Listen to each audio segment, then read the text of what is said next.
Okay, the second instalment of my video blog thing. It's been really like the last few days. Over the weekend, the poker was good. Um, Monday, the poker was alright. Yesterday, it was a really good day, and I came back and got just sort of one of those fun sessions where you drop 150 big bets, even though you don't really think you've done anything wrong. So yeah, it was kind of irritating as well because I sort of could have just gone out, stayed out for longer at the pub, and obviously had a much better day. But yeah, um, I suppose I've got to play lots anyway. So yeah, I'm just going to go straight and do four quick hands. Two of them are just um, two of them are just fairly. One of them, the Ace 10 and 7-7 hands are kind of weird, and the King King and Jack Jack and King King start off hand is going to emphasise a point about how to play with retards.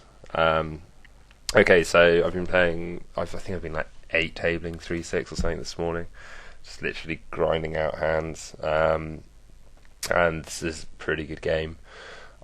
There's no good players in it. I'd say I'm the best by quite a long way. Anyway, so the first action's pretty standard raise in the big blind and the small blind. Both of them come along. His limping under the gun range is really wide, I would say. I mean, we've only got 70 hands in him, and I don't think you can really get that much info from him. But he's been playing poorly, and people who limp under the gun. I mean, yeah, people do limp with small pairs. Could have possibly hit set, but his range is so wide and he's so bad. Still think my hand's just far too strong here to consider anything else. When he caps, I'm kind of looking at. I would say he could do it with top pair. He could do it with 2 pair. He could do it with diamond draws, and he also could do it with 5x hands. I think he'd be pretty confident about that. This turn card, however, is kind of brutal, considering this guy is just coming along for the ride, and he could do this with a ton of sort of almost. He could do it with 8. He could have some ace x's in his range. I mean, it's mostly a pot between me and this guy, and I've got the nut flush draw in a big pot. I like to check. I don't think you can really do anything else. I think leading out would be horrific. When he leads out here, this is kind of it is pretty strong. Ultimately, now I'm probably just looking to improve and getting 6-1s, fine price to hit my nuts. Hopefully on the river. I don't hit my nuts on the river, and I check again, and he leads into me. And a lot of people blindly call here, which against a competent player would be terrible. Like you'll find people get just literally king, I'm getting showdown, like, or I'm on the river, I'm getting 15-1, but you can never be good. However, against this guy is bad. He's a bad player, and 15-1's like a fine price to be compensated for the fact that he could be doing something retarded. And I'm quite happy to show down, and he turns over Jack 9 for just complete air. It's always satisfying when that happens, but a lot of the time it will be a better hand. But the price of 15-1 is just far too great to turn it down. It's like one of those things where like the good players and the bad players make the same play. Like good players and bad players would call on the river there, but for completely different reasons. You get it quite a lot in poker. It's kind of strange. Next hand, jacks. Tables. Reason. To be honest, I've had great seats. Both these guys. This guy's awful, and this guy's terrible as well. And then 2 nitty players. So when it gets called there, normally a sign of a terrible player. I'm pretty happy to 3-bet he calls. When he calls, it really does define his range quite a lot. I mean, we're looking at we're taking basically the top, I don't know, like 15% off of his, top 5%, sorry. So like you can't have, probably he probably would cap nines maybe in that spot, maybe not. So you can't have tens or better. You can't have ace king. You can't have ace queen. So considering he doesn't open that much anyway, we've already really narrowed his range down, so we know what sort of flops are going to hit him, and flops like that are going to have given king queen, queen 10, jack 10, pairs, ace 10, sevens and eights. So I'm just destroying his range here, unless he's got fours or sixes. He obviously will be raising his heart draws as well, so I mean there could be an argument made for, like, no, I think just 3-betting is the only way forward really here. His cap, I don't know enough about these guys' tendencies, but a lot of people will cap here with flush draws and check the turn back. I mean, I don't particularly like it, but it is kind of irritating when it happens. Well, pretend we didn't see that. Anyway, so yeah, he caps, and the turn comes off a king. Well, I was thinking about the sort of hands he could be semi-bluffing with. Occasionally, I will donk out here to stop the free card play from happening. Just worth noting that this guy folds getting just under 10 to 1, which is interesting.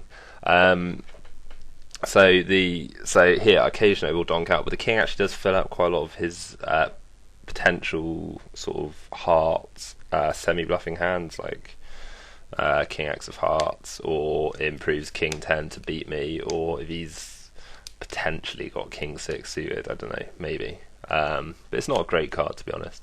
But I still feel I'm ahead enough, but I don't think I'm in as strong a position to donk here.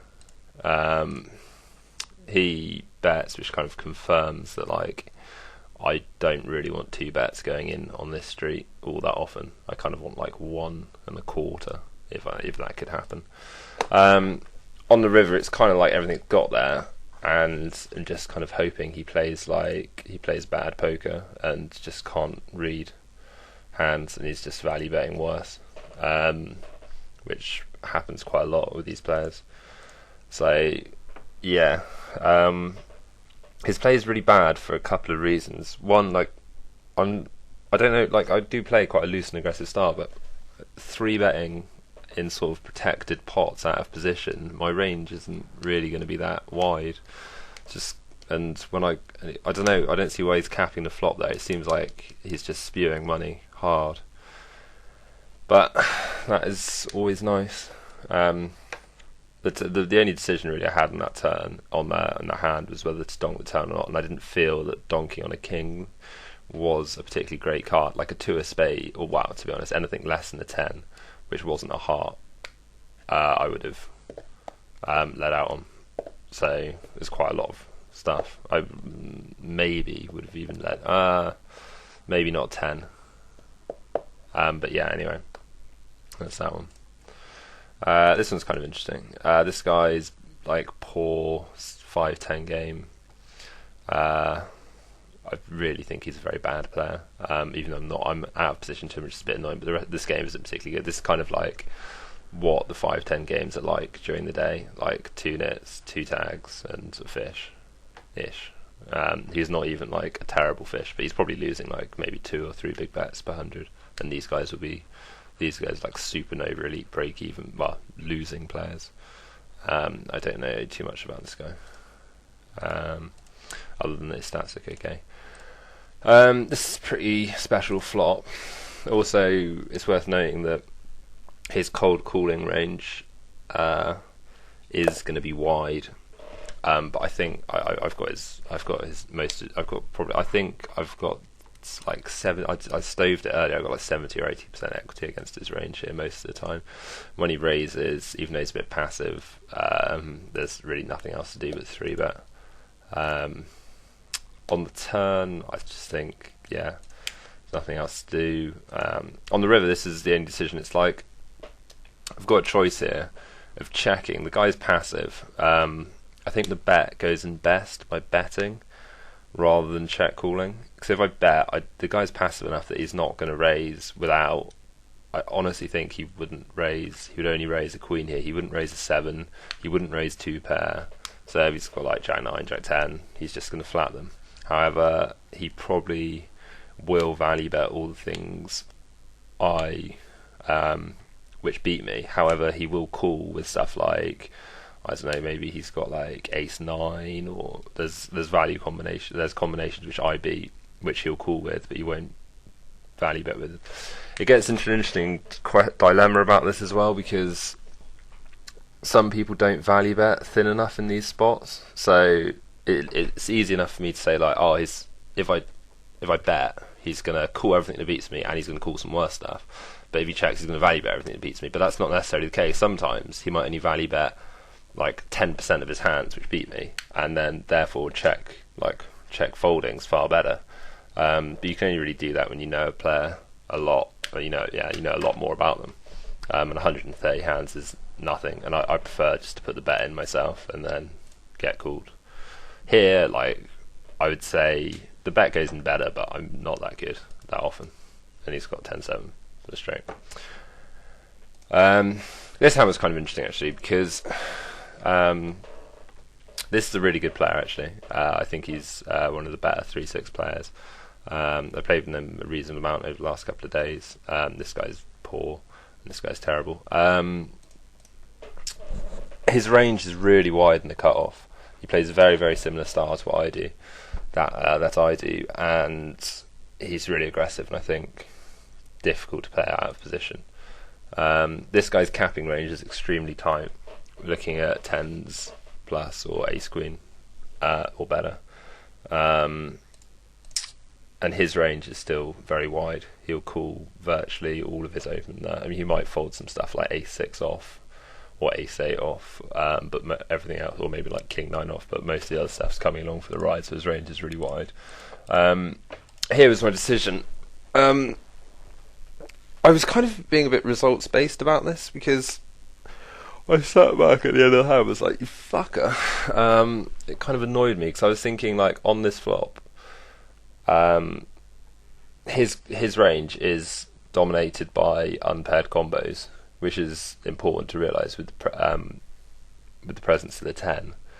So it's really close. So this guy can be raising very thin to knock me out and take my equity, which is that's the benefit of being in position, being in this situation. He's using it.